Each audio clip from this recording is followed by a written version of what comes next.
Oh. Yeah. I'm just going to be winging it.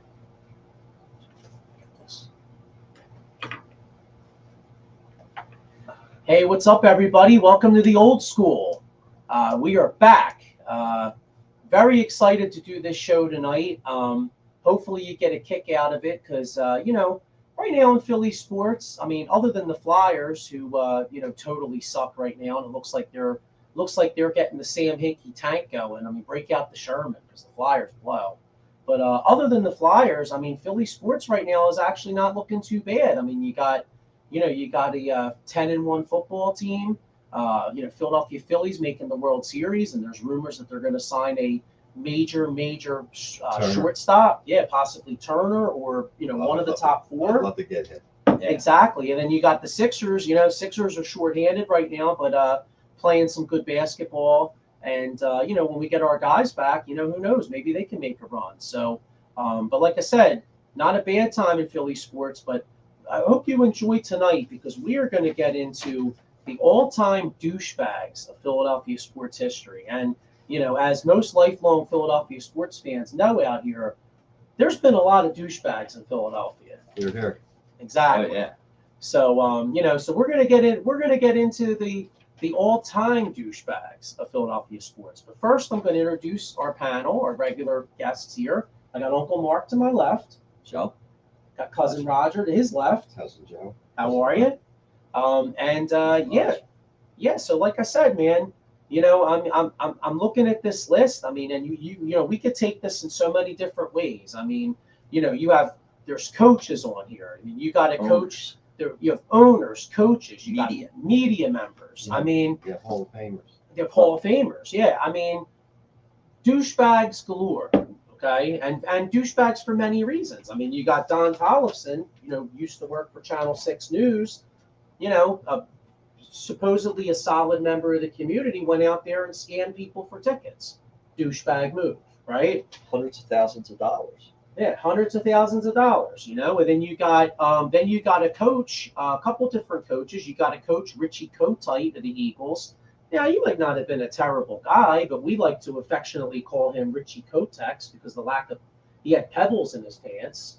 I mean, I don't know if I've ever seen a guy have a smaller pair of nuts in my. I always talk about Doug Peterson having a big pair of balls. Well, this guy, Doug Peterson needs a wheelbarrow. This guy needs tweezers. You know what I mean? Because this dude had no balls at all. I mean, if remember the game where he couldn't go for two because rain got on the charts. He said he didn't have balls. He also didn't have laminate. Exactly. Yeah. Right. Exactly. So. Yeah. Douchebag. Yeah. Total douchebag. And then we have owners out there. You got Harold Katz, Sixers owner. I mean, to his credit, he went out and got Moses Malone and helped win the championship, but.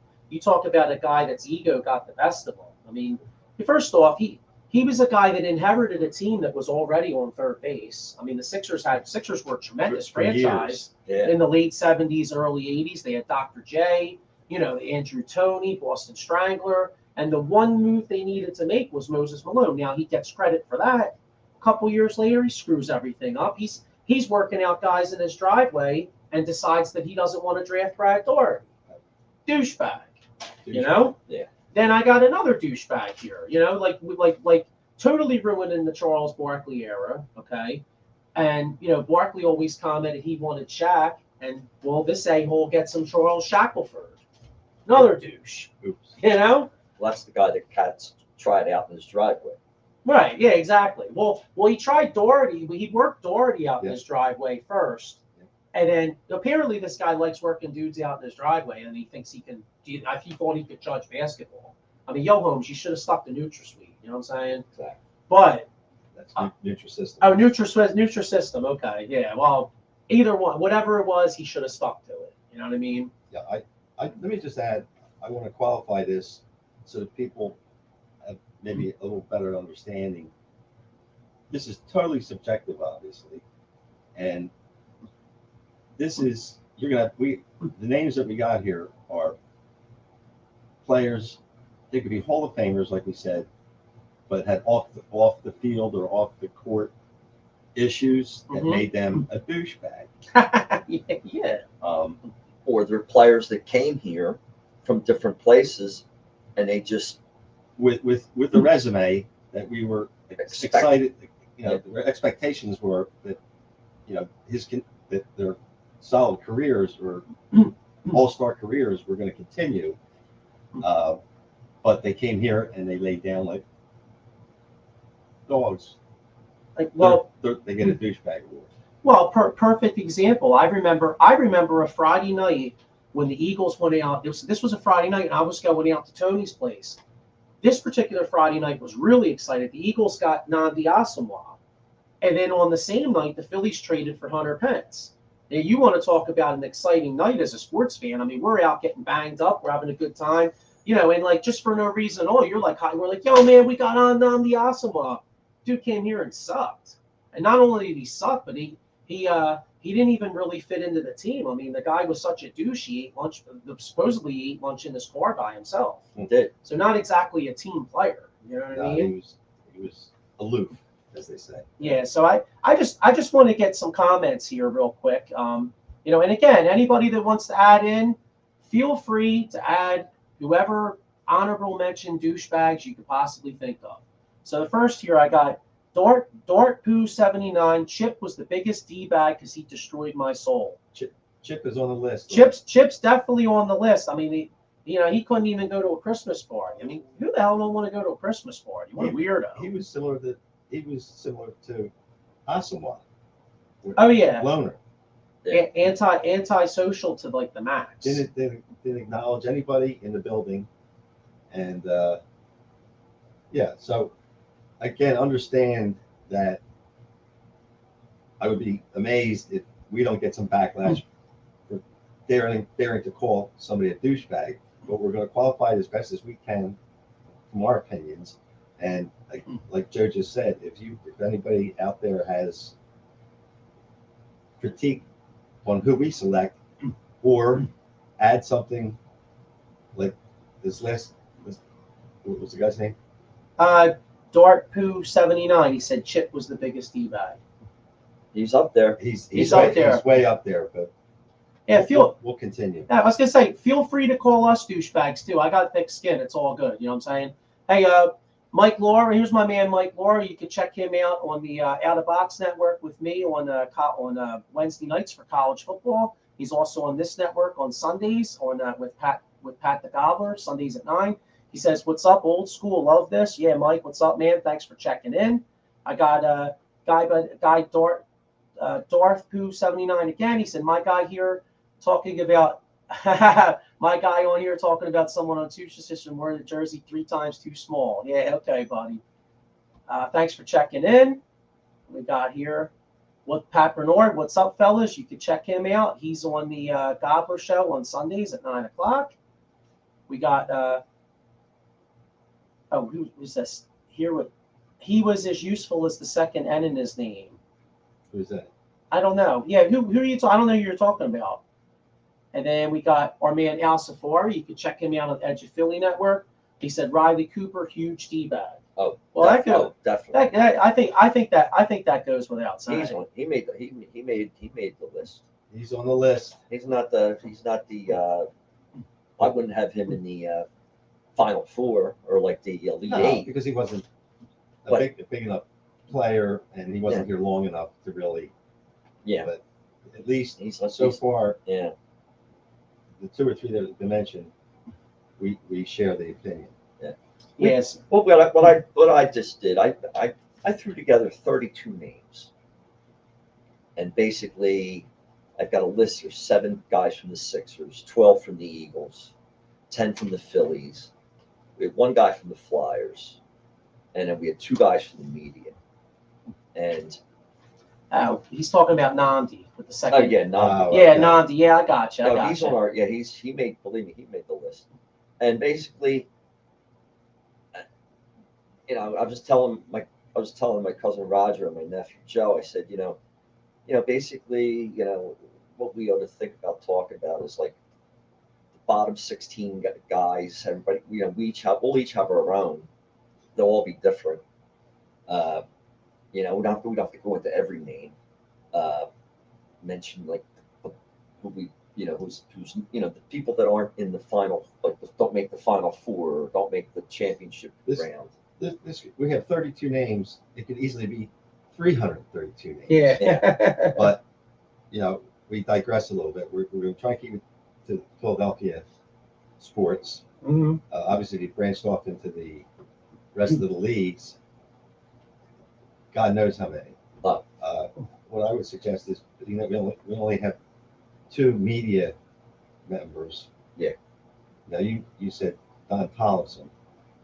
Yeah, Don Tollefson. Why don't we start to get the media members out of the way? Yeah. Well, Don Tollefson clearly makes the list. Whether he is in somebody's final four or not, but I mean, everybody knows, or most people know about what Tollefson did. Don Tollefson, Action News sportscaster, local icon, and he sat there and he would go on television and raise, talk about selling tickets for Eagles games and flights and hotels and raising money for his charities. And here he was, he fleeced people for hundreds of thousands of dollars. And he's right up the road in Warminster. Yeah, and then he goes to court, and they were willing to.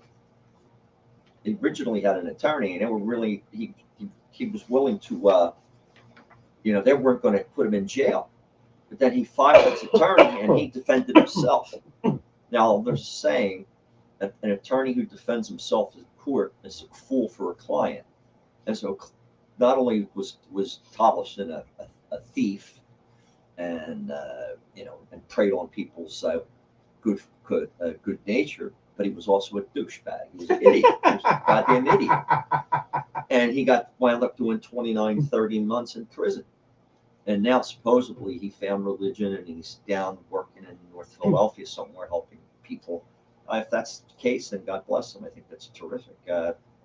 Maybe he's saved now, but here's a guy who is radioactive, like Jim Gardner and all those guys. None of them none of them ever went near him again. He's what you call persona non grata. Yeah, so a pariah. Well, hopefully he turned his life around.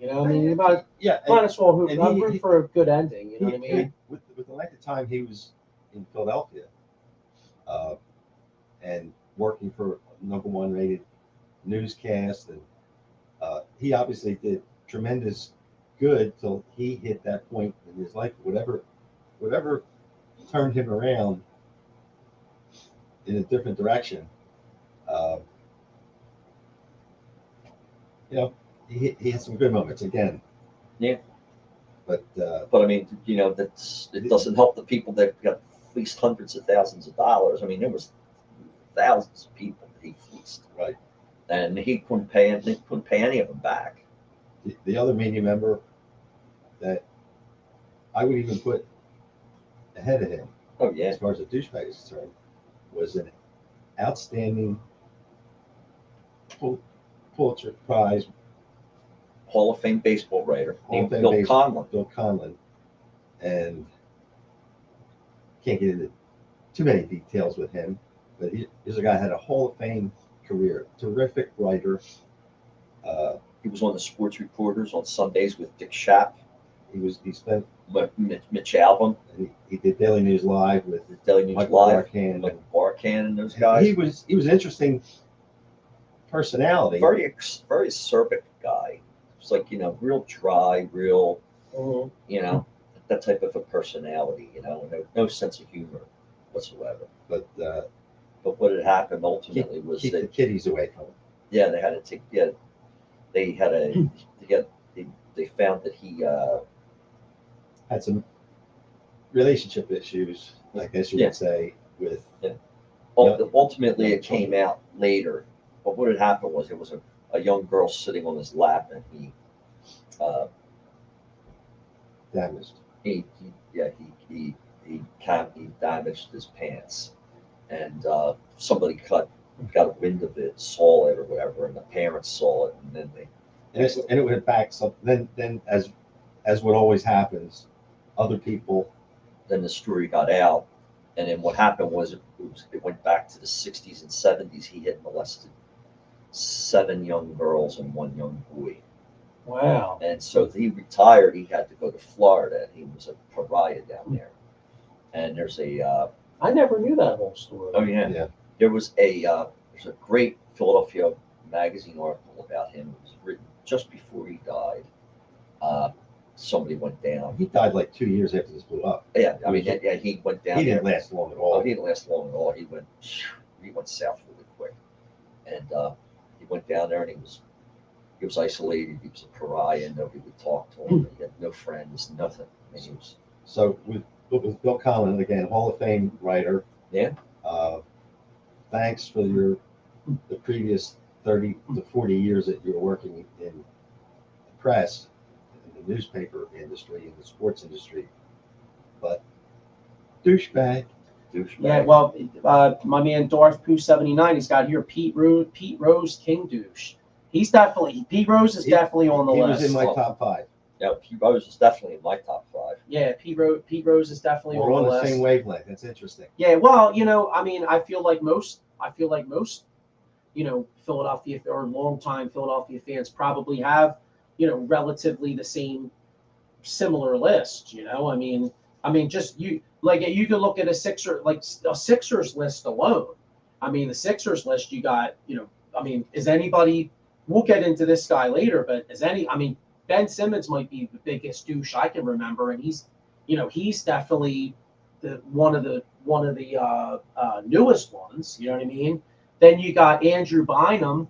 I mean, Andrew Bynum. I think most Sixers fans in Philadelphia remember that trade. I remember when they introduced Andrew Bynum, they rented out a hole downtown. I forget where it was. Maybe somebody out there can. They must have had 500 fans down there. At least there was at least 500, and I remember people in Philly being so excited, and the guy didn't even play one game. He was the sixth. He played on those great Laker teams. He was the 6th man of the year. He was a stud. He's 6th man of the year. I think the season before We got him. him. And then the next thing you know, he's out bowling. And dancing. He hurts his knee, bowling. He never suited up one game. Nope. Not even a preseason game. Well, and it's interesting because Pat Bernard, that's his guy. Biggest D-bag for him is Andrew Bynum. Although I will say, though, Andrew Bynum, even though he was a D-bag, he was the reason they started the process. Because even when they got Andrew Bynum, I don't think they would have ever been good. Even with trying to build a team around Andrew Bynum, I don't think they would have been good enough to try to make a championship run. So him getting Andrew Bynum and him getting hurt could ultimately turn out to be a blessing. They made the playoffs the previous season, and Bynum was Hopefully Yeah. going to take him to the next level. to the next level. And there was a huge buzz within the I fandom. remember, yeah. Yeah. And boy, that died a quick death. And thanks, Doug Collins, I'm going to add you to the douchebag list for Yeah. bringing Andrew Bynum and wanting to bring Kwame Brown. Exactly. Yeah, Mike Lauro here. He named the place. He said they rented the Constitution Center. That's right. That's what it was. Yeah, thanks, Mike. Yeah, because I knew they rented out some sort of a Oh, hall. that was a major event. It was a Yeah. major It's presser. on Broad Street, isn't it? Yeah. So Major presser. And then we got another comment. But yeah, Darth Pooh 79. Bynum got cold feet at being the star player. Well, and another thing too, because there's a really good Hulu has a real. I mean, I hate the Lakers, but Hulu has a really good documentary series on the Lakers, and it's basically it's the Lakers from Jerry Buss when he bought the team, all the way into modern days. And towards the end, they have, when they were talking about the Kobe era, the Lakers drafted Bynum knowing that he had knee problems. That was one of the reasons why he wasn't a high draft pick. In fact, and what happened was the Lakers, the son of Jerry Buss, because they had the battle between Jeannie Buss and the other son. Yeah, right. Well, the son was into scouting, and he found Andrew Bynum. So what he did was they pushed Bynum. They were pushing to make Bynum a star. Like he he saw Bynum as being like the next great Lakers center. He was a terrific player. Physically, he's a beast. No, he was a beast. I mean, like I said, he was 6th man of the year. He wasn't too first player that comes to mind, like as far as size, and he was very close to Shaq. Yeah, he's a big cut, right? Big dude. He was Shaq light. Yeah, he was a Shaq. I'm not saying he's. Yeah, but just the size of the man was Shaq like. Yeah. Well, but watching that Lakers special, like as I'm watching it, I'm like, oh, well now I know why we got damaged goods. You know what I mean? Because the Sixers went out there. I mean, now in all fairness, he had played a few years, but I mean, the Sixers went out there, took the gamble on him, and then he comes here, he couldn't play at all. So it just didn't work out. And throughout history, I mean, the Sixers have a history of that. Look at Jeff Rowlands. Look at there's been a lot of guys they traded for. Sean Bradley was a draft choice, right? Number 2 pick. We may comment on it earlier. Well, Sean Bradley is on the list now. Sean Bradley might be.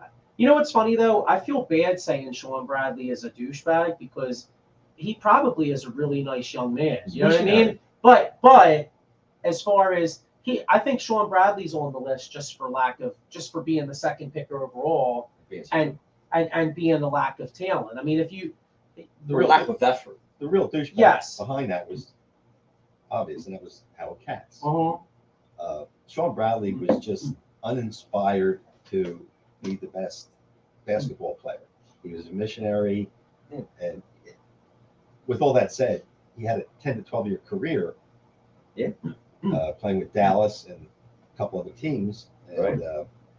But he was probably the biggest number 2 bust that at least we've ever had. Yeah. Well, and the biggest number 1 bust obviously was Fultz. Oh yeah, Markelle Fultz is definitely on this list too. Well, it's funny. Anybody out there? I don't know if you guys saw this on Facebook or whatever, but I knew Fultz was going to be a bust when they came out. Somebody posted a picture of Markelle Fultz and like his mom and his sister in like these Christmas PJs. And I remember like just thinking like, oh my God, like this kid is so soft, like he's not going to be able to handle Philly.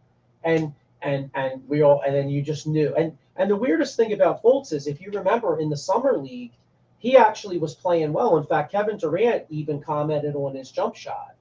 Like he made like this hesitation jumper or this hezzy dribble jumper. And Kevin Durant was like, oh, he's going to be nice. And then 2 months later, he comes to Philadelphia, and the dude can't even raise his arm. He can't shoot. Yeah.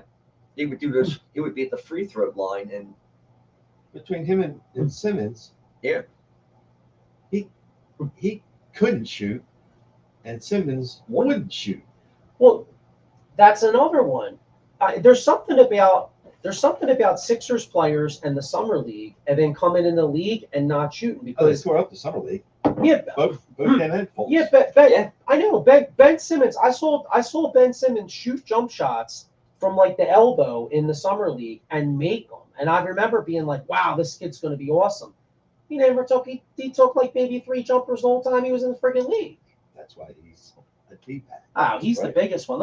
Let me get a couple more comments here. I got my man Sean Kilrain. You can check him out on the Sully Squad on Monday nights with me, and also the College Football Show on Wednesday nights. He says, "What's up, guys? We never got Bynum's full potential. Yeah, I hear you, man." We didn't get anything. Sean Kilrain said took the money and ran with it. Better believe it. And then we got here's another guy we're going to get to too. JD Drew. Darth Pooh 79 says JD Drew. Yeah, he was a douche. He's on the list. Oh, he's one really high on my list. Really? Well, yeah. He didn't want to come here. Ironically, his agent was Scott Boras, right? Scott Boras, who has been a total reversal with the relationship with the Phillies, obviously with Bryce Harper. Yeah. But he's involved with at least half a dozen Phillies, and almost it's kind of ironic because he was like really Scott Boras was not on everybody's popular list, and I guess it originated with J.D. Drew. Yeah. But now he's bonded with the Right. some of the players in Philadelphia, and of course the team, but ownership has changed and that type of Well, thing. you know, and Management, I should say. for me to defend JD Drew, because I'm not going to defend JD Drew because I think he was a douchebag. But in all fairness, though, at that time in the mid to late '90s, you had Bill Giles and David Montgomery. They were going around saying Philadelphia was a small market team. Right. You know, and getting to another douchebag that we have on this list, which is Scott Rowland, who we'll get into in a little bit. You know, Scott Rowland, Mr. St. Louis's baseball heaven. Yeah. And in all fairness to Scott Rowland, he was here at that time too. Now you were talking about the difference between Scott Boras and Philly and the Phillies. Well, a lot of that is John Middleton. Now John Middleton, you know, you could say what you want about John Middleton, but John Middleton spends money. I mean, the Phillies were like 4th or 5th, I think, in all major leagues in payroll. Yeah. You know, in the mid to late '90s, the Phillies played the small market team. Right. You know, now I think the ballpark has something to do with that because if you remember back then they were playing at the Vet. You know what I mean? But And they didn't have the TV contract that they Right. They didn't start spending money until they knew the stadium was coming in. They got Jim Thome. 2004. Jim Thome. 2002 with Jim Thome. They brought Thome in right before that. On the eve of Citizens Bank Park. Yeah. So do we have any more Sixers that we can? Yeah, we got a few, and we're going to get in a lot more. But before we do, real quick, I just want to get into some of our sponsors here, real quick. So let me just give a shout out to our sponsors here, and then we'll get right back into it. We got right here. What's up, Philly sports fans? It's Joe Sullivan from the old. Obviously, you know we're from the old school here. We got Sherry's Tickets, Sherry's Ticket Town here. They're a new sponsor at Edge of Philly Sports. So I want to give them some love here. As you see right here, it says save 10% off. Save 10% off this promo code EOP10. You know, great place to buy tickets. You know, you can save yourself the 10%. You know, so check them out. They got great prices, no hidden fees. Sports, concerts, and theater. www.sherrystickets.com. They're family owned and operated since 1946. So show them some love. You know, anybody, you know, instead of going to the big box places like the StubHubs and everything, you know, show these guys some love. Businesses. Yeah, help local businesses out. Then we got our guy right here. If you have any legal problems, workers' compensation, motor vehicle accidents, personal injury, criminal law, check out my man David R. Cherry Esquire. You can give him a call at 610-565-0300 or go on www.cherryinjurylaw.com. So make sure you check him out, especially maybe I know this next one right here, Philly Sports Trips. You know, hey, you know, you're out there up at Giant Stadium, you know what I mean, and you're getting a little banged up, and somebody starts trying to hit you. You know, you get in some trouble. You might have to call David or Cherry. You know, hope you don't, but if you do, you know, he's the man. Exactly. And right here, if you do take a Philly Sports Trip, they do a great job. The next one's December 11th up at Giant Stadium against the Giants. You go out to Chicago on the 18th or Dallas on Christmas Eve. So nothing bad could happen with the fans. No, never. And the one thing that you can always count on by purchasing your tickets through these sponsors, you don't have to worry about a Tollefson-esque move. Yes, exactly. You know, I know who's not. Now I know exactly. Philly Sports Trips definitely. Philly Sports Trips definitely are not on this douchebag list. They do a great job. And also, if you happen to want to tailgate down at the game, you could check out Bird's Tailgate down at the Gatehouse in the Navy Yards. Make sure you check them out. Got another one right here. We got, for all you Delco people out there, I know this is a little bit of a hike for me, but anybody down there that's around Ridley Park, Ziggy and the Moondogs, the real. Oh, well, this is actually tonight. Okay, well, if you're looking at this, maybe you're a little late. Wait, is tonight the 3rd? Oh, no, I'm sorry, tomorrow night. My bad. My dates are all messed up. Okay, so tomorrow night, if you happen to be in the Delco area, check out Christmas Tabernacle Choir, or check out the Ziggy and the Moondogs, the Real Gomes, at Dolan's Pub. So check them out. And one more right here. When you're watching the Eagles game, Edge of Philly Sports does a great job. They do a pregame show, a halftime show, and a postgame show. www.eopsports.com and the painted lines. I had the privilege of being on there one time, and it's it's a lot of fun, and they get down to business. So check those guys out. But yeah. So anyway, thank you to all our sponsors out there. But getting back to this list here, I mean, yeah, like you said, you could do a lot of just Sixers alone. Almost all 4 teams. Clearly the Sixers and Phillies for sure. Phillies for sure. Of course, you have more pickings because they have a bench of 25 players on it. Yeah. And the Eagles, let's not leave them out because Oh no, you got 53. they got 53, and boy, they've had some winners. And it's real. Well, I kind of want to put it out to the audience out there as far as flyers, because we were trying to think of some flyers. The only flyer that came to mind immediately for me was Ilya Briskalov, and it wasn't necessarily that he was a douchebag. It was more the fact that he was just a friggin' space cadet. Yeah. You know what I mean? And the fact that he had like a Bobby Bonilla-esque contract. I mean, this dude is still getting paid. Yeah. Big time. Flyers. Yeah. That was one of There's another. Go ahead. I'm sorry. No, go ahead. I was gonna say the other flyer. Somebody we picked up. I don't know if it was free agent or draft. And he had trouble with domestic issues. I'll think of it. You know what? I just thought of one. This is purely performance-based. Vinny Lecavalier.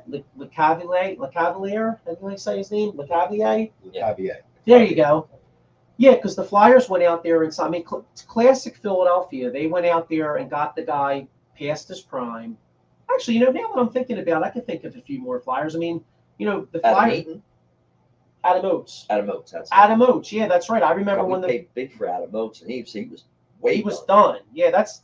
Oh, here we go. We got my man Mike Laurie said Chris Gratton.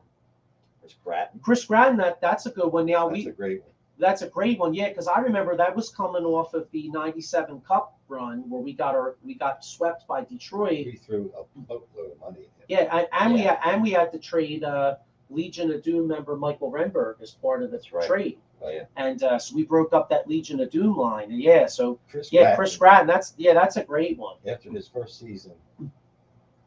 Exactly. That was it. Yeah. Yeah, that's a great one.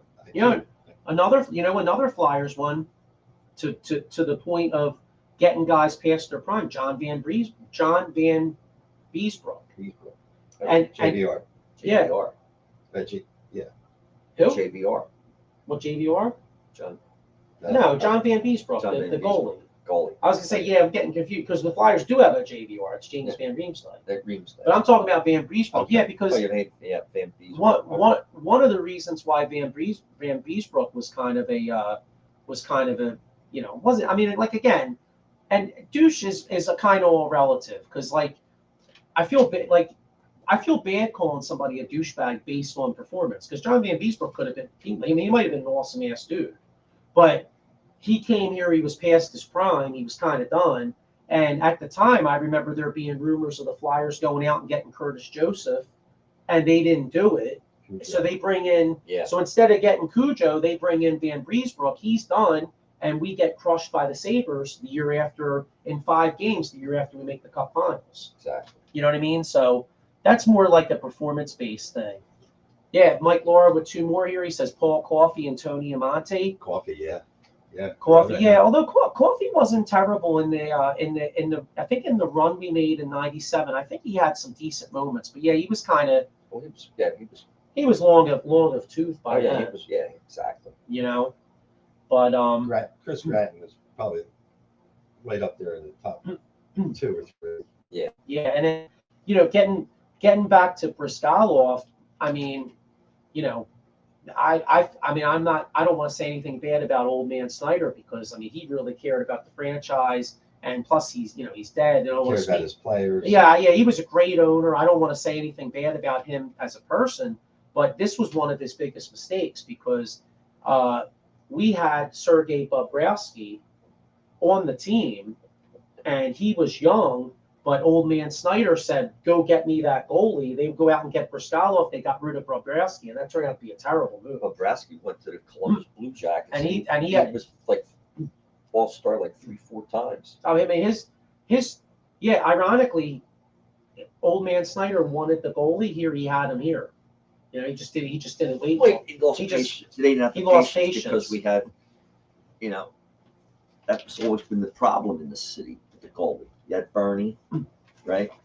And then the next one we were going to have was then we had Hextall, and then when the guy we had there was the guy that got killed in the car. Kelly accident. Lindbergh. Holly Lindbergh. He was before Hextall. which was before Hextall. He was the parent. He was going to be the next one. Yeah. And, So, Hit the wall in South Jersey. yeah. and then looking at this list, so let's see. All right, so we got some Phillies here. We touched on. I know Darth Pooh 79 said Pete Rose for obvious reasons. I mean, most his are off. It's funny because we were just talking about performance based. Now Pete Rose, Hall of Fame player, should be a Hall of Fame player. Impeccable on the field. Impeccable on the field, but a douche off the field. Just a rotten human being. Right. Then we got Lenny Dykstra, and this is funny because the '93 Phillies were like my favorite team of all time, and it's ironic because they have two guys on this list. They have Lenny Dykstra and then Kurt Schilling. Now, in my opinion, Kurt Schilling was actually both of these guys are two of the most clutch players I've ever seen. Like if you talk clutch, Kurt Schilling's probably top. In just me watching baseball, I'm going to say Kurt Schilling's probably top 5 or 6 clutch pitchers that I've ever seen. And it's not just Philadelphia. I mean, you look the 1-0 game he won in Game 5 against Toronto. Then you got the bloody sock game with Boston. You got Arizona. I mean, he shut down the Yankees. So the dude is like one of the clutchest players. Lenny Dykstra.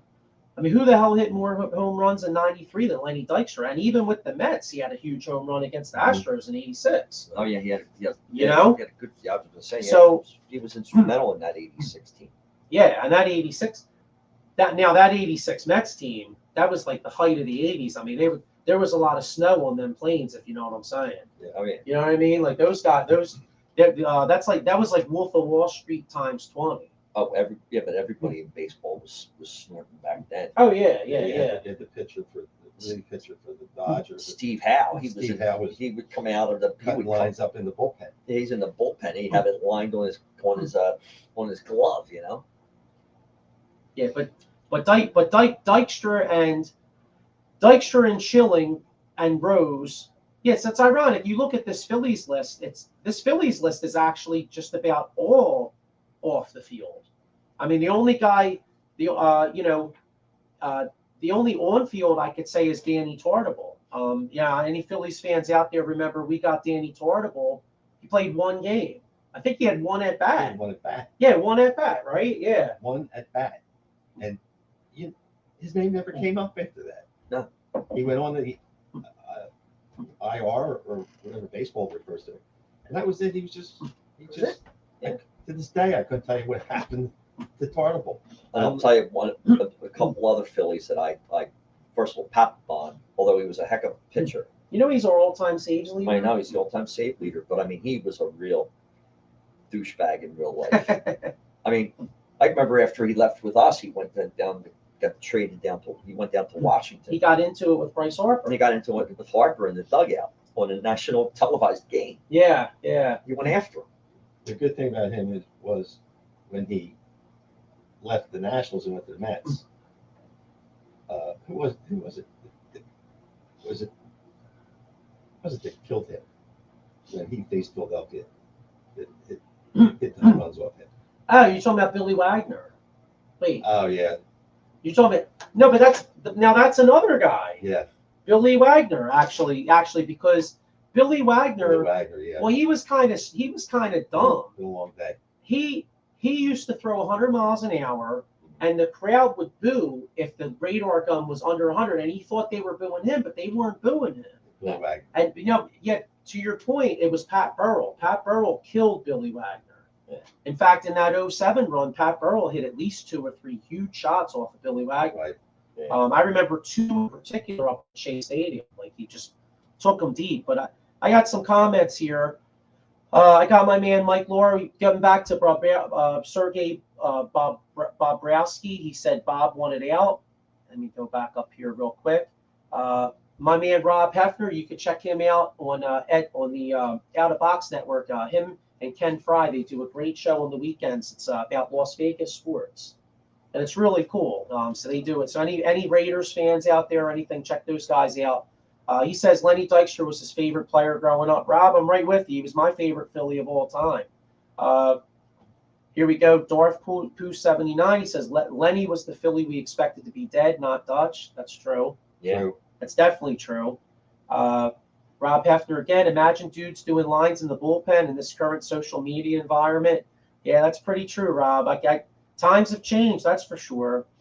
Rob Hefner, Kurt Schilling was great. He just couldn't keep his mouth shut. And the '93 team in particular. I mean, I know those guys Macho Rowe had a problem with him. With remember, he used to cover his eyes when Mitch Williams came in. Yeah. Rob Hefner with another comment here. He said, "Yeah, Lenny's definitely done a lot to destroy his mind and body. Yeah, that's true. Lenny Dykstra would love to give you some financial advice." I remember they had a thing on 60 Minutes about him, about picking stocks, and he was supposed to be Savant. a savant. Yeah. Well, and here it was anybody that in their right mind that could think that Lenny Dykstra of all fields, Yeah. would be a savant at advising people for investments. stock purchases. Who's the young guy that is in the news? Some guy with FTX or something. I couldn't tell you his name. Similar. Oh yeah. They're calling him Mini Madoff. Yeah. Exactly. But anyway, I digress. Dykstra, you It's deserve what you got if you follow advice. Yeah. From Dykstra. Well,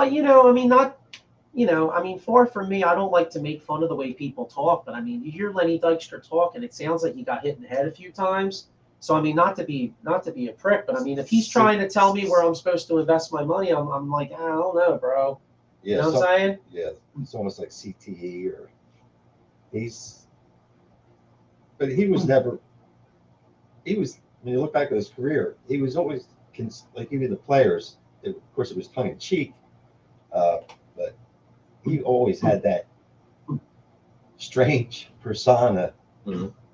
What do you think's worse, taking stock advice from Lenny Dykstra or taking relationship advice from Antonio Brown?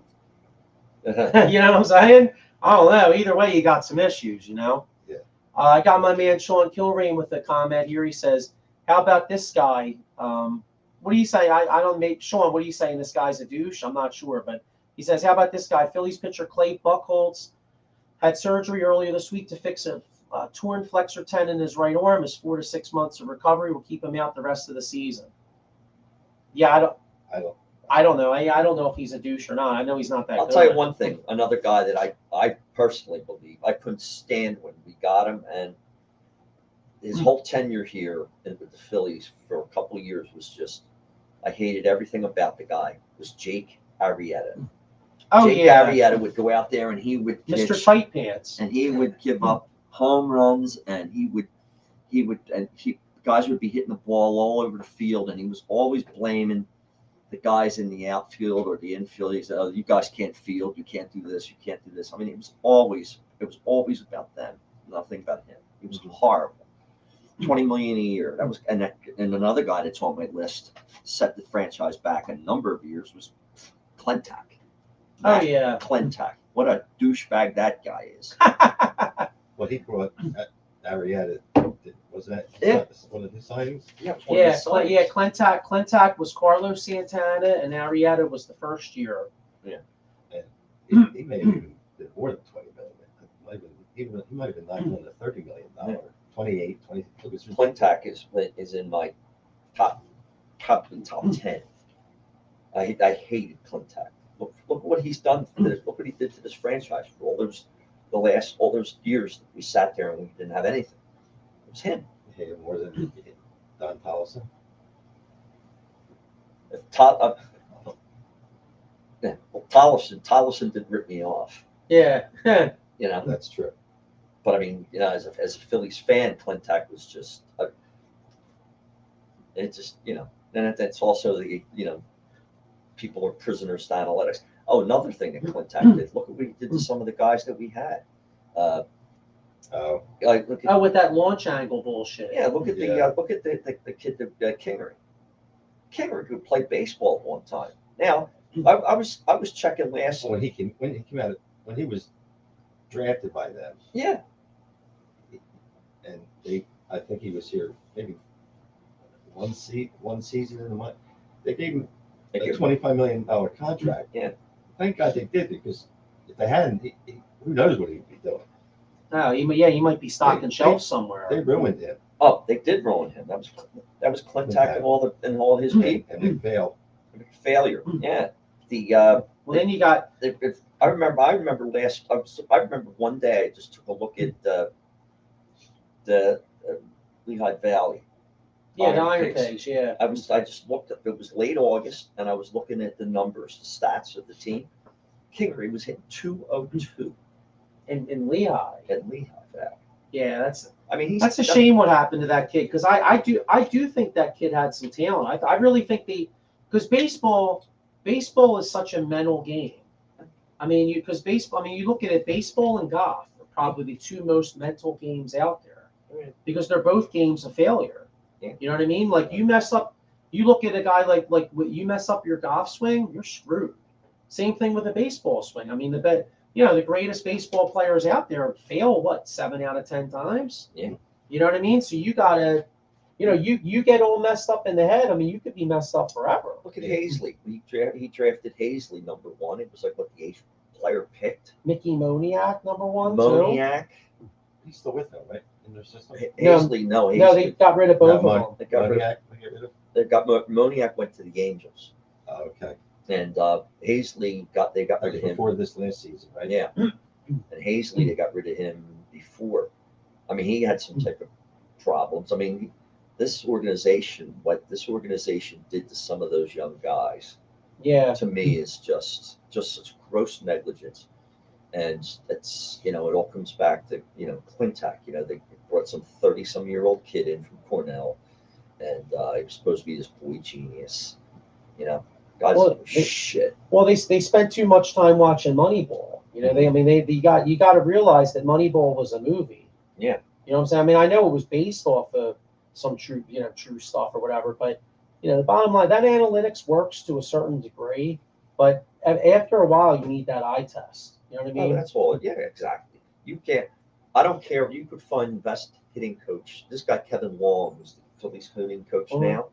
You could sit with him and get Charlie Manuel, and you could get, You could dig up Ted Williams you could out dig of the up Ted grave. Williams out of the grave, and And those he couldn't guys could teach sit you there to with hit. Kingery every day, and Kingery is You never. could put his head on the table. Yeah. Yeah. Yeah. I wonder if he's still frozen, right? Yeah. Cryogenics. That's crazy. Well, it's funny because you mentioned Clintack, and then I got one more Philly on this list. I got Gabe Kapler, because Gabe Kapler was part of that. He was part of that whole, launch angle, smoothie, all this bullshit. You know what I mean? He was a part of it too. And then he had he liked what was Bryce Harper laughed at him because he wanted everybody to be out there with the curveball machine. Yeah. Although ironically though, this is kind of ironic how things could go full circle, because when I was watching the playoffs, they were saying that Schwarber actually had the guys using a curveball machine. So it's kind of funny. Gabe Kapler did it. Everybody crapped on him, and then Schwarber does it. Everybody's like, "Oh, great job." So some things are about perspective, I think. Yeah, sure. So that's the. But if you look at that whole Clintack McPhail I regime, would put the onus on Clintack and McPhail as opposed to Kapler. Kapler. I agree. Kapler was cutting his teeth. It was his first opportunity. Yeah. He was he an odd duck? Yeah, Oh yeah. he was a West Coast personality. To surfer dude, whatever you want to call him. Oh yeah. Um, Definitely. but he was only here what 2 seasons, 2 seasons. and how much of the problems with the teams? I don't think you could pin it on him. No, he didn't have anything either. I mean, he was trying to make something happen, and every night his lineups were like bizarre. He'd have Yeah. Reese Hoskins lead off. I mean, come on, how can you? Well, how much of we don't know how much of that he was being directed by Clintack Clinton, and yeah, or McPhail McPhail. in combination. yeah, You know how the GM can push his weight around with a Oh, it's like it's With like a what first-time was it manager. a couple of years ago that they said Howie was calling down to Doug Peterson and telling him to certain guys to suit up certain guys, right?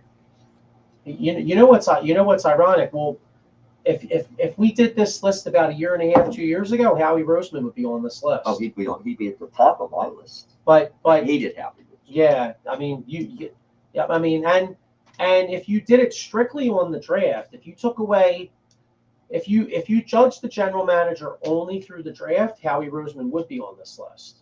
But Howie Roseman does a great job when it comes to trades, free agency, and all that other type of stuff. Right.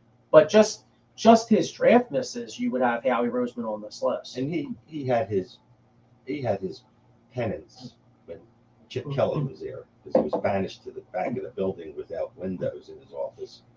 I don't know if that's true. Yeah, he was organizing jock straps. Yeah. Yeah, and not that I was always a fan of his because I really wasn't, but I was always surprised that Kelly was able to come in. Even when Kelly came in, he was Lurie's guy. Yeah. And give him credit for coming out of the back room and the bowels of Turning it around. what's the name of their facility down there? The NovaCare. The bowels of the NovaCare, and at least the last 3 to 4 years or so, Yeah. he's clearly had good influence on the team. Yeah, and you know what? We were to touch on. Remember, we were wondering whatever happened to Danny Tartable.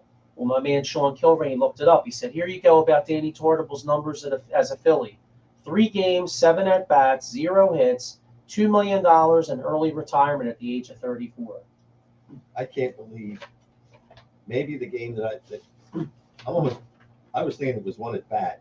That's what I thought it was too. But maybe we started the season. Maybe that was like his first home game. Yeah. For the season, and maybe I'm just throwing this out there. It doesn't matter if this guy's got the right information, but whether it's one at bat or 7 at bats, if it's 7, it may as well have been 1. But I still don't know. I guess he just was on disability and That's it. hey, rode off into the He just sunset. ran with it. Yeah. Major League Baseball guaranteed contracts. Yeah. Then you look at the Eagles. Yeah, I was gonna say we got an A Eagles gang of Eagles. gang of Eagles. To me, the number one guy. In fact, if we were to do the number one all-time douchebag in my life as a sports fan, because he ruined my Philadelphia Eagles. Because I firmly believe the Eagles would have won a Super Bowl if Jeffrey Lurie was the owner. Norman Bremen, the used car salesman.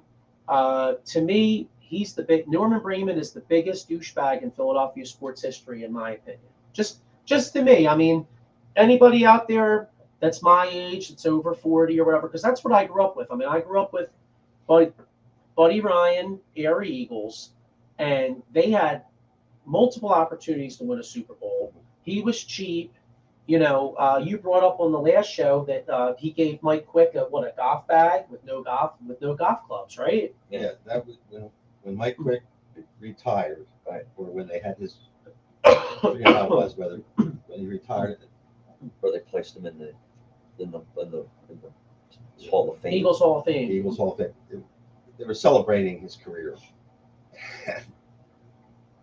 it was a bag, and I'm telling you, that bag was not a pro golfer's bag that Yeah. have all the script on it and stuff. It was a Dick's starter set bag, no clubs in it. It was. I never felt so embarrassed for some guy. Yeah. Yeah, Norman Brayman. He made the guy in France, as Buddy Ryan would call him, the guy in France. I mean, what a cheap SOB too. I mean, he used to make his players buy their own socks. I mean, and look at the talent of that team. I mean, you had one of the greatest defenses ever in the National Football League. You had a trend-setting quarterback who was ahead of his time in Randall Cunningham. I mean, was Randall Cunningham, you know, first off, a good owner finds a way to get a better, like I know Buddy Ryan didn't care about offense. A good owner finds a way to get a quarterback coach in here or something to work with Randall Cunningham. Exactly. And a good owner like Jeffrey Lurie would sit there and go, hey buddy, you know, look, you want to keep this, hey, that's fine. You're the head coach, you control the defense. We're going to help you on offense, and we want offensive linemen because we're trying to win a friggin' Super Bowl. but he was constant. He only looked at. Well, he only cared Bottom about the line. money, yeah. And then, you know, and then the era, you know, you look, they had two golden opportunities to win a Super Bowl. 1991, Randall rips his ACL up. Right. Eagles would have won the Super Bowl that year. I'm convinced of it. Following off season, Jerome Brown dies. That 2-year run, they could have won the Super Bowl. Norman Brayman doesn't keep the team together. Reggie leaves. Keith Byers leaves. Keith Jackson leaves. And then a year later, Seth Joyner, and it runs over. Yeah. You know? Just like that. And then, and Jeffrey Lurie bought the team right after that. But, you know, sometimes I sit here and wonder, and I go, man, if Jeffrey Lurie could have bought the team 3-4 years earlier, we might have had a Super Bowl. You know, you have some other guys on this list here, Eagles-wise? Oh, I have to. And another Eagle guy one Eagle guy that I honestly think is a serious douchebag. It's Carson Wentz.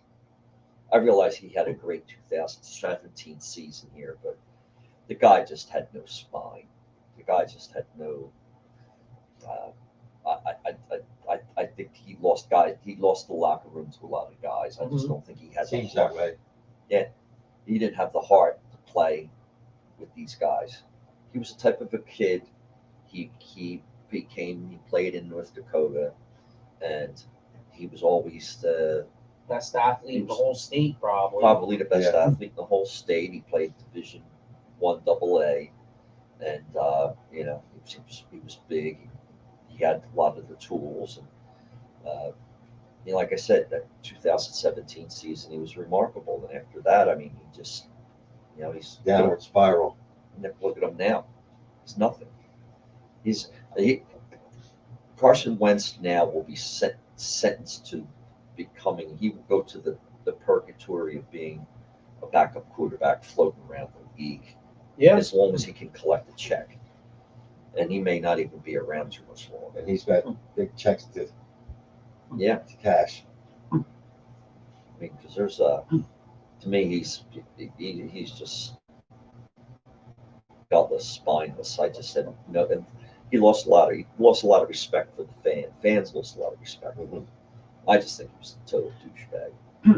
Yeah, Sean Kilrain with a point about Norman Brayman here, and that this is true.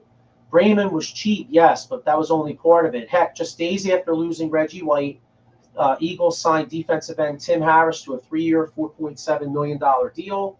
Typical misjudgment by Brayman and his cronies, thinking the former 49er could replace Reggie White. Harris lasted 4 games. That's true. Yeah. That's true. They did do that. And then also, back then, you used to get supplemental picks because Brayman went around bragging and saying, oh, we lost Reggie White, but we got 2 first-round picks. Well, ironically, one of those first-round picks was a guy that's on this list as well. His name was Bernard Williams. Yeah. Bernard Williams was a left tackle from the University of Tennessee. He was like all rookie in 1994. He was like an all rookie left tackle. Yeah, about 6'8". And Yeah, he was huge. Highly touted coming out of college. Right. Yeah. Good boy. And He was a stud player. Bernard Williams had a really good rookie year. He played well, and you never heard of him again because he couldn't stop getting high. Yeah. He Bernard Williams was in he was in the same class as Josh Gordon. Yeah. In fact, I think the two of them I think the last time I saw them, they were in a bus and there was all kinds of smoke coming out. It was Up like, in smoke. yeah, it was up in smoke. It was like Cheech and Chong. Yeah. And to bring that same comment up a little bit, we talked about it earlier before we went on the air. Sean Andrews. So they actually there's a threesome for singing. Yeah. There's a trio. Yeah. Barbershop trio, not quartet. Oh, all three of them could. Well, you know Got my what's Michael funny? Phelps song. Well, yeah, Sean Andrews was another one. Yeah, they all could get their Michael Phelps on. And if you think about it, I never saw him. I mean, I don't know what Andrew Bynum did, but maybe they can get Andrew Bynum together and go bowling and rent out the whole bowling alley and just blow that joint out. The whole thing could be all smoking. And that's when it was illegal. Can you imagine what they would be like today? Oh yeah, I mean, I personally I They have don't. their own dispensary. I was gonna say, I personally don't care if somebody smokes. Like for me, this has nothing to do about the weed to me because I don't care if somebody smokes weed. But it's just the fact that the dude screwed up. He's on this list because he ruined his career. Right. I mean, to me, like you want to smoke some pot, hey, dude, No, I could. None of us whether it care. was alcohol Yeah, or but you ruin your picking career, his bro. nose, it doesn't matter. It's what you just described. Well, it's not just that. You I ruin mean, his career. It's not just that. I mean, the Eagles drafted him on the first round, and he makes the all-rookie team. You think you've got a foundation at the left tackle for 10, 11 years, and the next thing you know, the guy just can't stop getting high. Yeah, he's too FU. He's too FU all the time. He can't. That makes him a douchebag. That makes him a douchebag, like my cousin Roger just said. Now, on a serious note, we got another offensive lineman on here. Now this guy's probably the biggest douchebag, if you really look at it, just Kevin Allen, because first off, the seriousness of his crime. I mean, didn't he raped somebody, right? Raped a woman on the beach down in Oregon. Yeah, so I mean, some of these other ones are like, you could kind of like Bernard Williams, I could laugh about. Yeah, he got high. Sean Andrews, yeah, he got his Michael Phelps on. But like Kevin Allen straight up raping a girl. I mean, this dude's like the lowest of the low. You know what I mean? So major douchebag. Wasn't he a first round pick in like 85? Yeah. He was kind of an early pick too, right? They picked him early. He was a first round pick. He came out of the Midwest. It was the University of Iowa, I believe. Illinois. But anyway, yeah, he had all the physical tools as far as height and everything. But somebody like has a history like that is beyond douchebag. Yeah, he's just a bad criminal. Yeah, I was gonna say, yeah, he's just a bad person. He's just a criminal element. Yeah. Sean Kilrain right here, he's got a comment again about Norman Brayman. He said, Buddy cared about winning. Joyner said in his famous 1992 interview with the New York Times, Brayman cared about making money. Yeah, that's true. Which is also winning, but different kind of winning. Different kind of winning. Some other Eagles here. You have Nate Gary. Just purely performance-based. I mean, I don't know if I've ever seen a tight end catch a ball, or I don't know if I've ever seen Nate Gary actually cover somebody. I mean, usually you see a guy catching it with Nate Gary, like, pushing Nate Gary off him. You know what I mean? And what's interesting was he played at University of Nebraska. He was the state, I think, 110 hurdles champ in South Dakota when he came out of high school. So the guy had speed, but yet it didn't look like he had speed. And to sit there and try to take this guy and to make him I think he was a safety in college. Yeah, he was a safety in college, and to make him a middle linebacker. I mean, it was a farce.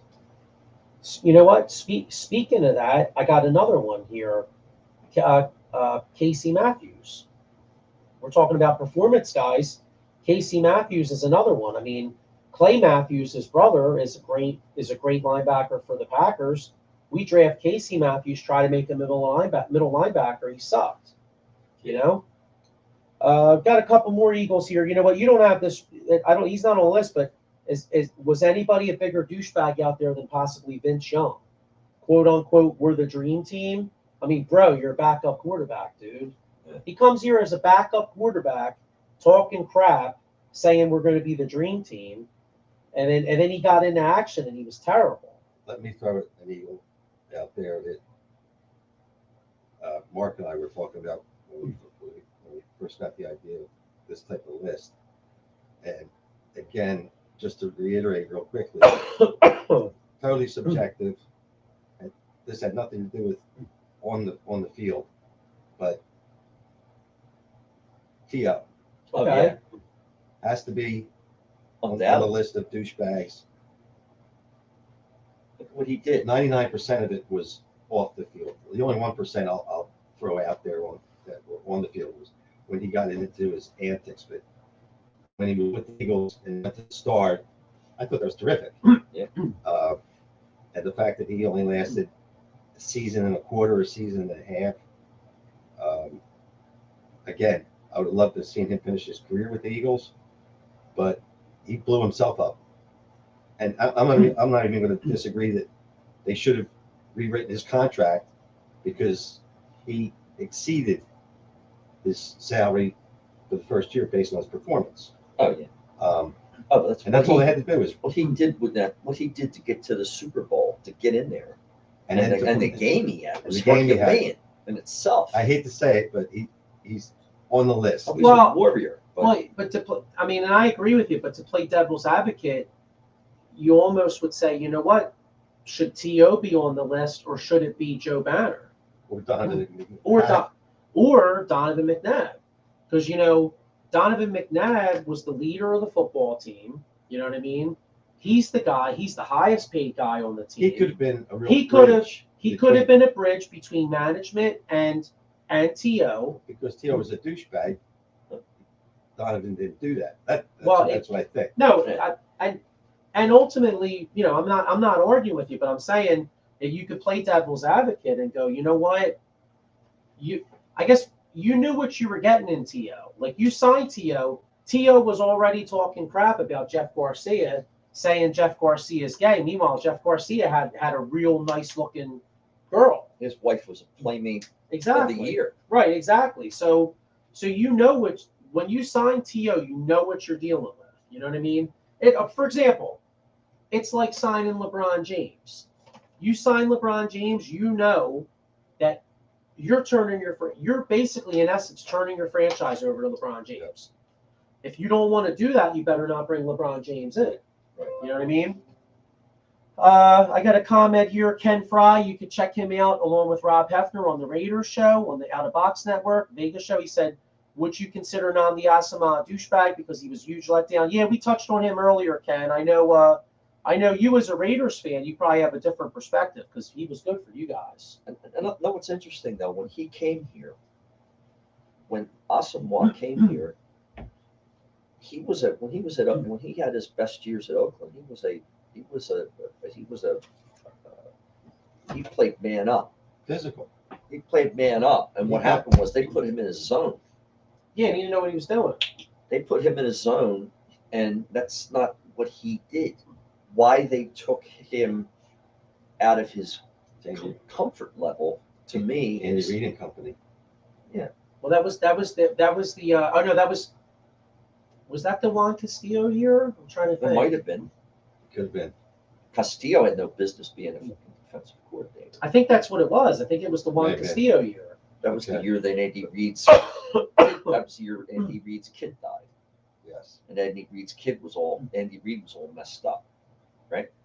Then he hires Castillo, who was an offensive line coach. He makes him the defensive coordinator. Yeah, it was a disaster. The whole thing was a disaster. But yeah, no. So that's most of the. Well, of course, then we got J.J. Arcega-Whiteside, and that again, that's performance based. I mean, by most accounts, he wasn't a bad kid. It's just that he just wasn't a good football player. Yeah. Enough said. I was going to say, if somebody can't make the expectations based on where they're drafted. Yet you almost have to throw it back to the person who made the decision that he was. Yeah. And they just.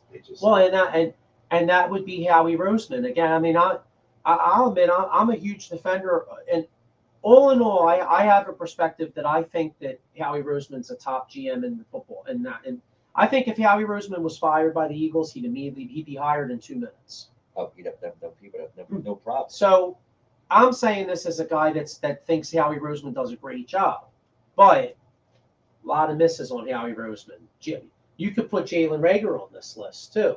Sure. And for that particular reason, definitely criticize Howie Roseman because every week you watch Justin Jefferson make huge plays. You know what I mean? So although he didn't play spectacularly against the Eagles. Darius Slay shut him down a little bit. Slay shut him down big time. Yeah. He was pretty invisible. So Al Safari brought this up earlier, and it's true. Riley Cooper, major douchebag. oh yeah. Riley Cooper. I mean, he got into it with racial issues and things. And remember, he went to that country western concert, and he was Chesney. Yeah. Oh yeah, and he said the magical word. Yeah. Yeah. And he got guys on the team all pissed off at him, and he was just, he must have been. You can't get away with that. What I was going to say is,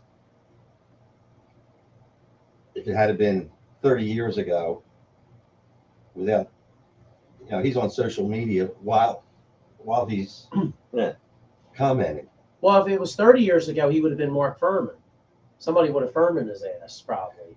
Yeah. You know what I'm saying? But either way, yeah. I mean, nowadays, you can't. He screwed that up. I got a comment here, Ken Fry. He's a Mets fan. He does a terrific Mets show for baseball fans out there during baseball season, Out of Box Network. He says, as a Mets fan, I like Chase Utley and his grittiness, but that was a douchebag slide in the playoffs when he was a Dodger. Well, Ken, you're never going to get a Philadelphia fan to say Chase Utley's a douchebag. But from your perspective, I can understand it. If I'm a Mets fan, I think Chase Utley's a douchebag, but not Philadelphia fan. Yeah, no. But and he really, it's not like. But he respects Chase Utley. You had to pry words out of his mouth. I mean, he was relatively quiet. Mm-hmm. Oh, it's like years ago when in the early 70s when the Mets played the Reds, and I think it was 73. And 73, yeah. And the Reds, the Mets beat the Reds to get into the series, and they lost to Baltimore. Pete Rose went into second and took out Bud Harrelson, the shortstop, and that was like a major. Oh yeah. That was like a major thing back then. But I mean, it was done. It was done back then. Guys took guys out. That was no different than an inside pitch. Exactly. And back then, more inside pitches back then. God, yeah. Oh, Drysdale and Bob Gibson. Yeah, I was gonna say, how many guys did Bob Gibson brush off the plate or hit? A lot. That's what they're, and that's what they did. The game has changed. You talked about Pete Rose.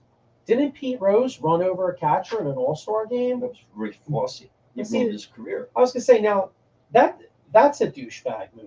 I mean, you're in an All-Star game, bro. Now I know back in the day you used to have the National League versus American League pride because they didn't have interleague play. Right. So I know it was a little bit more something, but I'm sorry, you're running over a catcher in the All-Star game. That's a douchebag move. But the All-Star games back then meant a lot to win. And these guys got, because they made extra money. He was kind of not. I still think it's a that douchebag move, though. I don't disagree with you.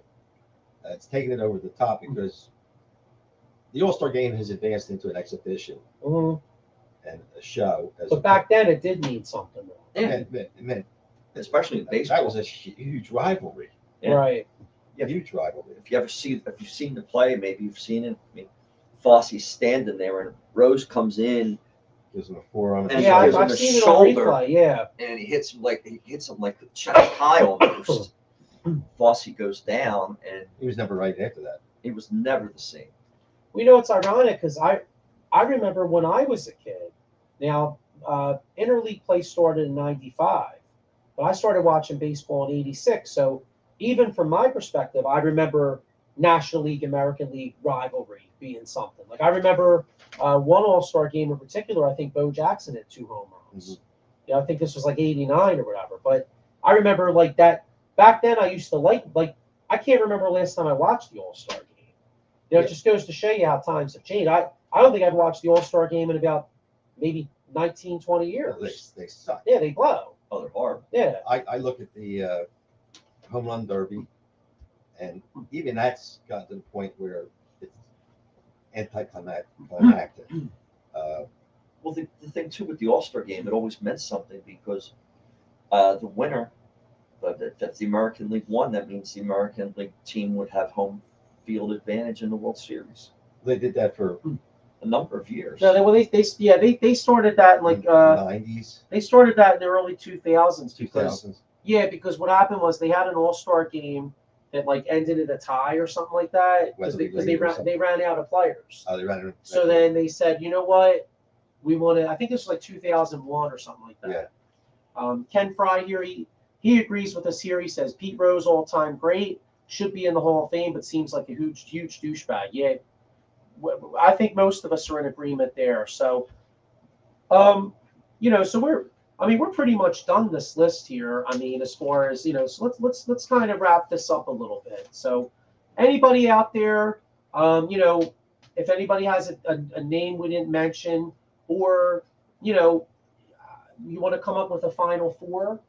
Yeah, Mount Rushmore. Yeah. So What's your personal? who would be Who's your Mount Rushmore? Mount Raj? Rushmore of douchebags? Let's go around. Roger do first, and then me. Then you'll go last.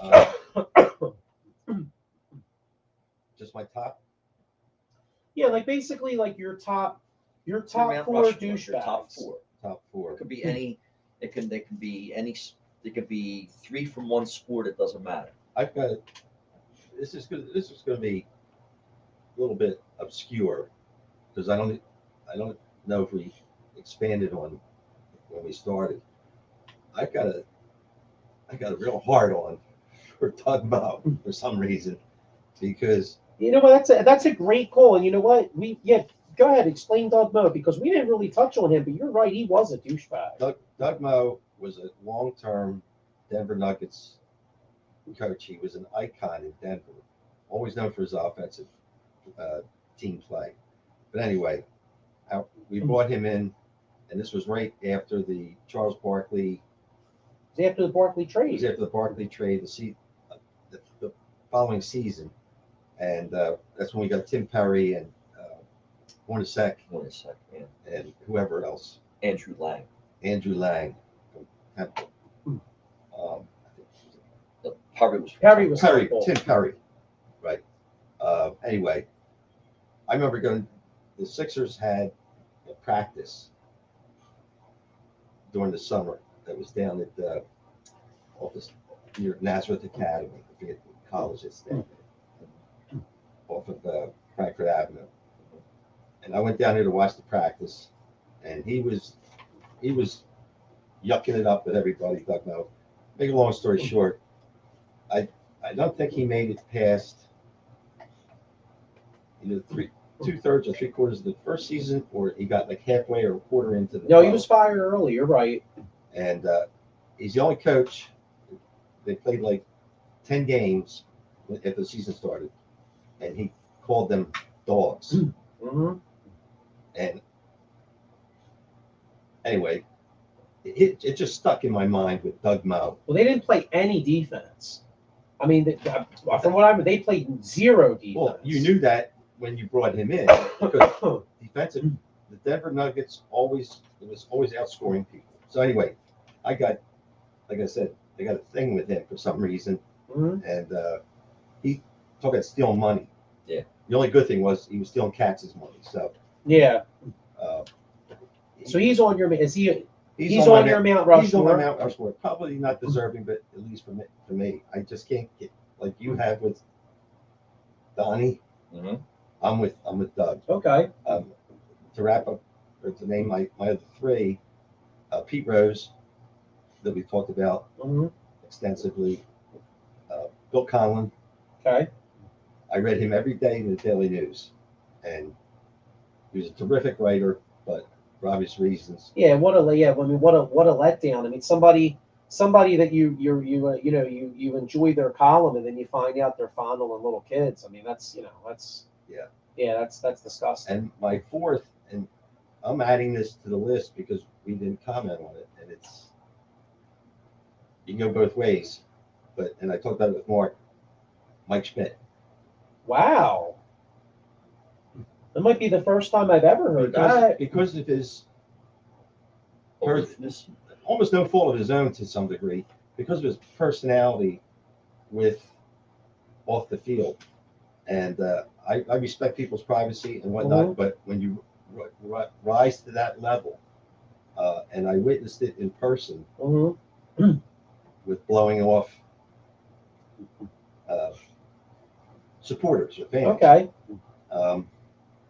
I don't know if maybe he's not my fourth, but he'd probably my fifth if I had to. Wow. That's an interesting list. Okay. And like you said, it's very subjective because your four could be different. You know what I mean? Your we each have people different out there have different fours and different values that we apply to certain people. But My Mount Rushmore, my four, Brayman. Brayman's got to go there, no, without doubt. Ben Simmons. Yeah. I left Ben off the list. How about that? Go ahead. I mean, there's a guy that has all the physical tools and the physical gifts that God could have given anybody to play basketball, and he just has the heart and the desire of a field mouse. Yeah. I also would add Pete Rose to me is the ultimate douchebag. Sure. He is right up there. A great player, but yeah. Well, let's friend of Mike Schmidt, by the way. Go ahead. Oh yeah. And then probably, I guess, in order to fill this thing out, a guy who he's made my list probably because of just as his career has gone on after he's left here, I've just lost so much more respect for the guy. It seems like every season, and that's Carson Wentz. Wow. Okay. I just think that he is just he's gutless, he's spineless.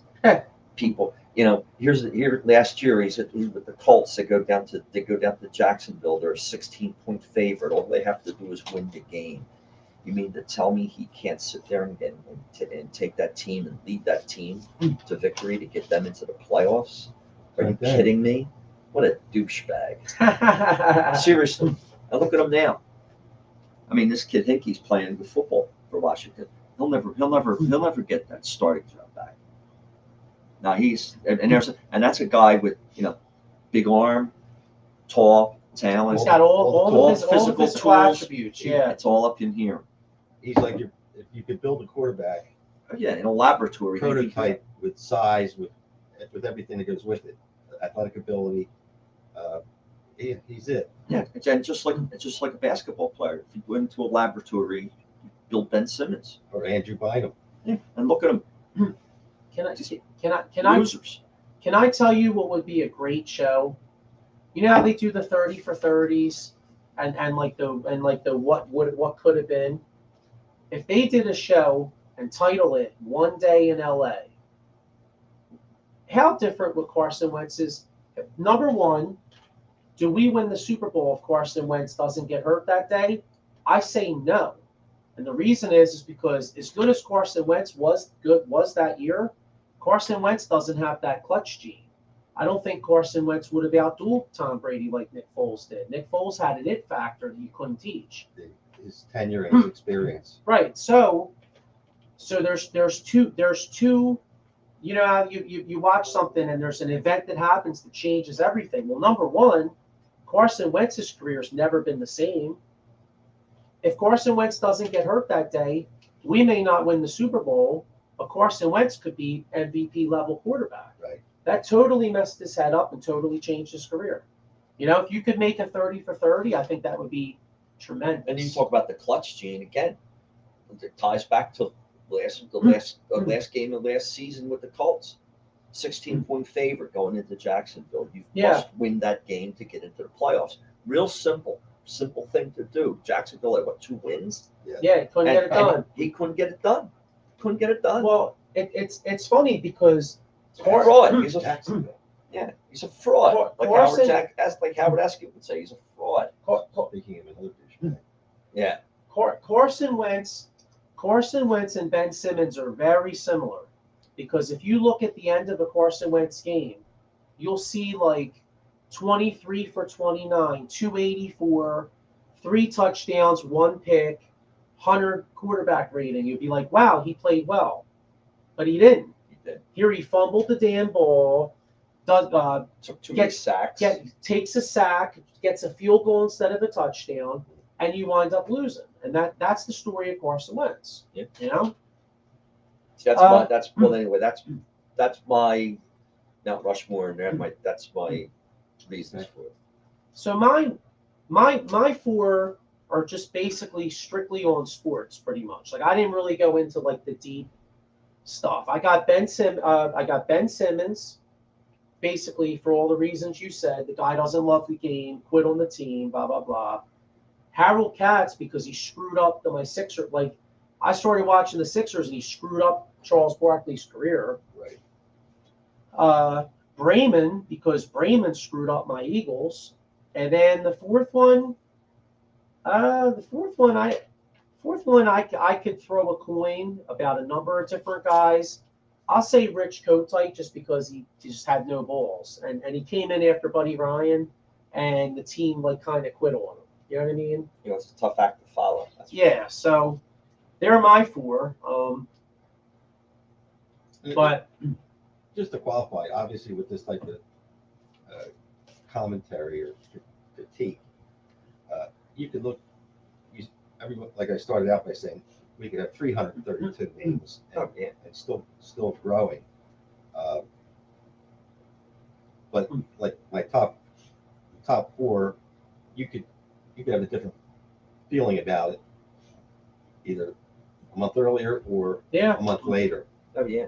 Well, if we did this list in 2017, Carson Wentz and Ben Simmons wouldn't be on here. Mike Schmidt was my favorite Philly of all time. Yeah, me too. So I separated everything on the field, and that's why I picked him. But yeah. So anyway, we're gonna get ready to wrap up here. I hope everybody enjoyed this walk down memory lane of some of these, I call them interesting characters, I should say, right? Sure. It's always nice to reminisce, even if it's some bad memories. And so we're gonna get ready to wrap out of here. Before we do, though, I just want to give I'm gonna play a short video because the guys at Edge of Philly here, they're having a toy drive next Friday. So anybody out there, that has some old toys or whatever, it's for a really good cause. And make sure you come down here, donate some toys for some. If I announce our next 2 shows. Oh yeah, all right, go ahead and you do I that was going to before I say, sign off here. before we sign off, I'm going to announce our next 2 shows. 2 weeks from tonight, which would be 23rd. no. Tonight is the no. Or it'd be the 20. Wait, what day is it? Today's the 2nd. Okay, so that would be 14 days from now. 16. So December 16th, which would be 2 weeks from tonight, we're going to do the next show will be on Wilton Norman Chamberlain, the greatest athlete in the post-World War II era in America. And 2 weeks from that, which will be the end of the month, which would be the Friday before the end, which would be the last Friday of December, I believe. That will be we'll do the Buddy Ryan Eagles. Cool. And then I'll be talking with Al and put together a list, and I'll be talking with my nephew Joe and Roger, and we'll put together a list for our January shows, and we'll have them promoted. Okay. Yeah, so make sure you keep us in mind. Hopefully give us a like and a listen. Check out all the shows on Edge of Philly Sports. And like I said, check out this video here. It's a really good cause. donate some old toys and stuff. Hey everybody, Joey from Edge of Philly Sports here. I just want to take a minute and let you all in on a very special thing that is happening coming up on December 9th. It is something, it's annual, it's something that is very special to all of us at the EOP Network. And this year we're getting involved, we're helping donate, we're collecting toys, but that's outside of everything. It is December 9th, 3 p.m. to 7 p.m. at 777 Sproul Road in Springfield, PA. It is the Sassy Massy Toy Drive. And of course, it's being presented by the Delco Group. Now, you know where it is. It's right next to the Staples, the Giants right there. And let's not act like you don't all know where the Springfield Ale House is. So come on by, drop off some toys, have a drink, some food, bring the kids. Santa's going to be there, reindeer, bouncy house. I mean, it is the whole, what they do for this thing is just top notch.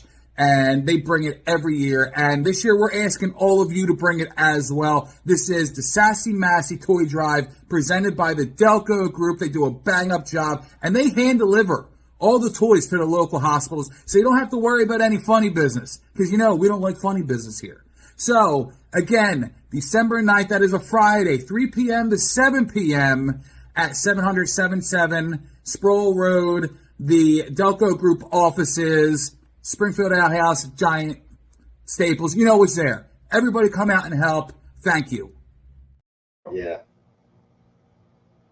All right, see you, man. See.